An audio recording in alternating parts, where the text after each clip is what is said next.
I am Shri Singh. Today I am going to teach you the story of English drama. The story of English drama. The word drama comes from Greek word. यानी यह जो शब्द है drama, यह कहाँ से आया है? ग्रीक वर्ड से ली गई है। ग्रीक वर्ड से आया है यह। आप देख रहे हैं the word Greek, the word come drama, the word drama comes from Greek word. It means thing done. कहने का मतलब है कि ड्रामा का मतलब है करके दिखाइए, करके दिखाना, थिंग डन। और इसका साइनोनिम वर्ड है, यानी पर्यायवाची शब्द है ड्रामा का, प्ले। इंग्लिश टू इंग्लिश नहीं है, ड्रामा मीन्स प्ले ऑल्सो। तो synonym word of drama is play, but the word drama is more popular than play. The word drama is more popular than the word play. यानी कि अपने भारतवर्ष में, India में play से अधिक लोकप्रिय शब्द ड्रामा ही है। ड्रामा को ही अक्सर बोला जाता है और समझा भी जाता है। चलते हैं, यह क्या है? ड्रामा जो है एक रिप्रेजेंटेशनल आर्ट है, यानी प्रस्तुत करने वाली चीज है। आपको यह स्टेज पर इसका प्रस्तुतिकरण होता है, प्रस्तुति होती है इसकी। ड्रामा प्रस्तुत करने वाली कला है और बहुत ही पॉपुलर ये विधा है। किसकी?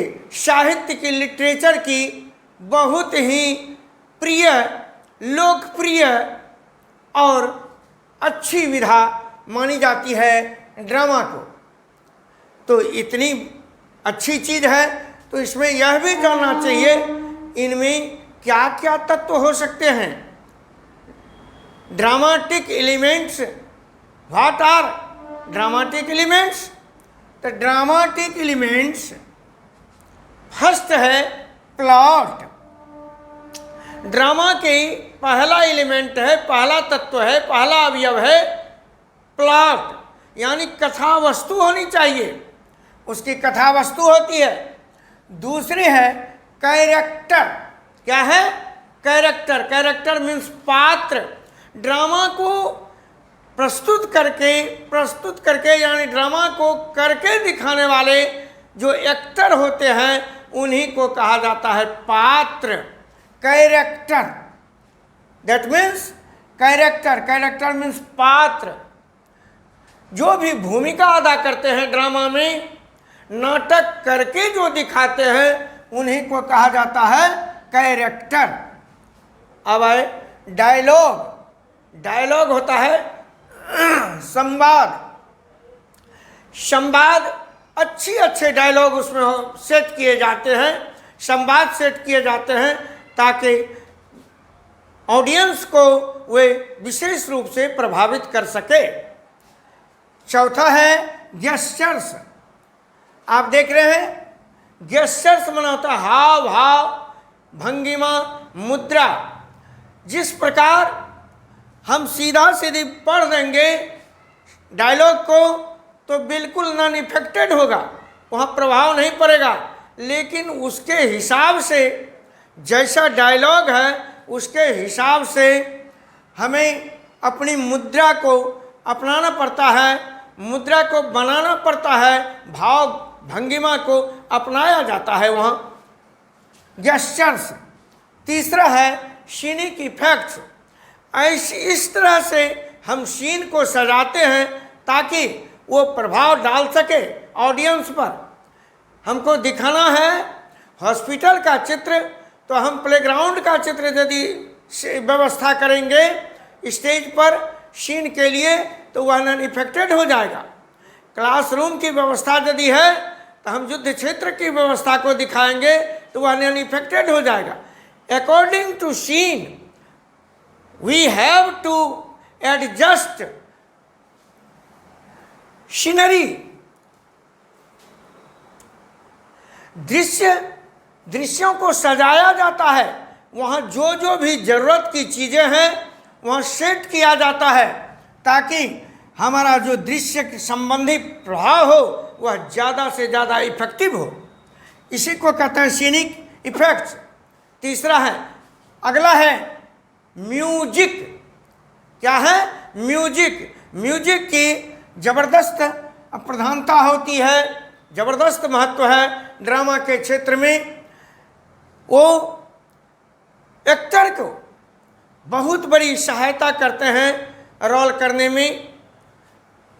तो म्यूजिक, जरा सा प्रयास करने के बाद म्यूजिक उस एक्टर के डायलॉग को बल प्रदान करता है। आइए, इसका 7वां एलिमेंट्स है सोलिलोक्वाय। सोलिलोक्वाय स्वगत या इसको स्वतः कहा जाता है। कभी कभी ज़रूरत होती है कि पात्र को एक दूसरे से जब होता है तो जनता ये स्वतः बात करते हैं, सिर घुमा करके अपने आप। जनता जो है वो समझती है, लेकिन बगल में जो पात्र है उसको लगता है कि वह नहीं सुन रहा है। इसी को कहते हैं सोलिलोक्वाय, स्वतः। इस प्रकार हमने देखा कि dramatic elements, there are 7 dramatic elements, mainly plot, character, dialogue, gestures, cinematic effect, music and soliloquy. Thank you. Further, we shall understand dramatic structure, यानी नाटक की संरचना। नाटक की संरचना क्या क्या है, उसका क्या क्या किस किस पॉइंट पर क्या क्या होना चाहिए, उसको हम लोग देखेंगे। ये ड्रामाटिक स्ट्रक्चर पहला है एक्सपोजिशन। नाटक प्रस्तुत करने के समय कुछ बातों को, पूर्व घटना की सूचना दी जाती है ऑडियंस को, जनता को। उसमें क्या क्या बातें हैं इसको प्रस्तावना भी कहा जाता है, और इसको वाजिब है एक्सपोजिशन, यानी है इनिशियल इंसिडेंट। उसमें नाटक में क्या सब बातें हैं उसको संक्षिप्त रूप में वर्णन कर दी जाती है। इसको भूमिका भी कहते हैं हिंदी में। तो वर्णन या भूमिका, एक्सपोजिशन, जनता को कुछ आश्वस्त कर दिया जाता है कि यह नाटक किस प्रकार का है। It is called exposition. आगे बढ़ते हैं, तब नाटक की जब प्रस्तुति होने लगती है उसमें एक स्थिति आती है जिसको कहा जाता है कॉम्प्लिकेशन। कॉम्प्लिकेशन माने जटिलता हुआ, इसको राइजिंग एक्शन भी कहते हैं। इसका दूसरा नाम है कॉम्प्लिकेशन का राइजिंग एक्शन, यानी चढ़ाव। घटना में चढ़ाव जब होता है इसी को कहते हैं complication, that is rising action. अब इसमें बहुत ज़बरदस्त पॉइंट है क्रिसिस। क्रिसिस का माना होता है टर्निंग पॉइंट। उसमें इसका नाम है मोड़। नाटक में देखते देखते जनता को पता ही नहीं चलता, ऑडियंस को यह पता नहीं चलता अब क्या होने वाला है, और कुछ से कुछ हो जाता है। यानी अचानक घटना में मोड़ आ जाती है। जाना है कहीं और हो गया, घटना घट गई कुछ, अब सारे के सारे स्थिति परिस्थिति ही बदल जाती है। उसी को कहा जाता है क्रिसिस। क्रिसिस का, अथवा इसको कह सकते हैं टर्निंग पॉइंट, यानी मोड़। आइए, चौथा पॉइंट है डिनाउइमेंट। डिनाउइमेंट इसका माना होता है फॉलिंग एक्शन। हर घटना में, हर चीज में उतार जब होता है तो उसमें चढ़ाव जब होता है तो उतार भी होती ही है। तो चढ़ाव उतार तो सब में होती है। तो चलिए भाई, पहले यहाँ हम लोग देखें कॉम्प्लिकेशन में चढ़ाव की स्थिति हुई, तो फिर नॉर्मलिटी भी आती है, उतार आती है, और यानी कि वहाँ एक समझौता की भी स्थिति आती है। वही है डिनाउइमेंट, फॉलिंग एक्शन। अगला है कैटास्ट्रोफे। यह होता है अक्सर इन ट्रेजेडी, इन ये ट्रेजेडी यानी त्रासदीपूर्ण जो नाटक होते हैं उसमें कैटास्ट्रोफे दिखाया जाता है, यानी दुखांत होता है वह इस घटना को। खास करके वहाँ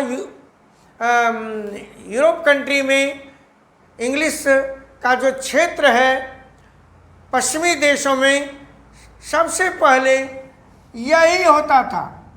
कैटास्ट्रोफे यानी ट्रेजेडी को दिखाया जाता था, त्रासदी का। आप शेक्सपियर साहब का नाम जानते होंगे।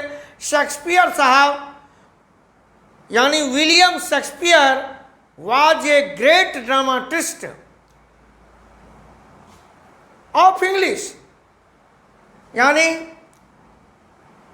शेक्सपियर साहब अंग्रेजी के एक महान नाटककार थे और उनके बहुत सारे चीज़ें आती हैं ट्रेजेडी में। उनके नाटक अक्सर ट्रेजेडी ही हुआ करते थे।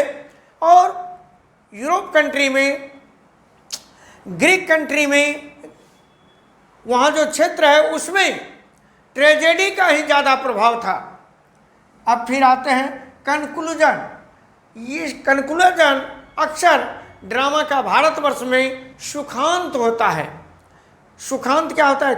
कितनी भी स्थिति परिस्थिति हुई, लेकिन लेखक यह चाहते हैं कि अंत में सबको सुलह कर दिया जाए, सबको प्रेम में बदल दिया जाए, सबको हंसी खुशी में बदला जाए, और इसी को कहते हैं सुखांत।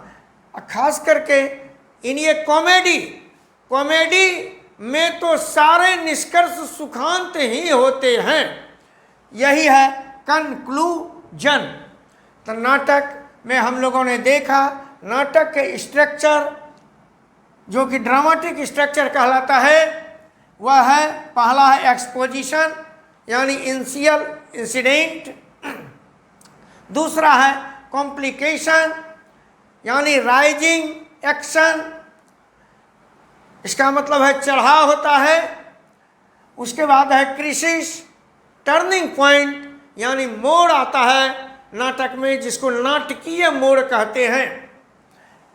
फिर आता है डिनाउइमेंट, इसका दूसरा चीज है, दूसरा नाम है फॉलिंग एक्शन।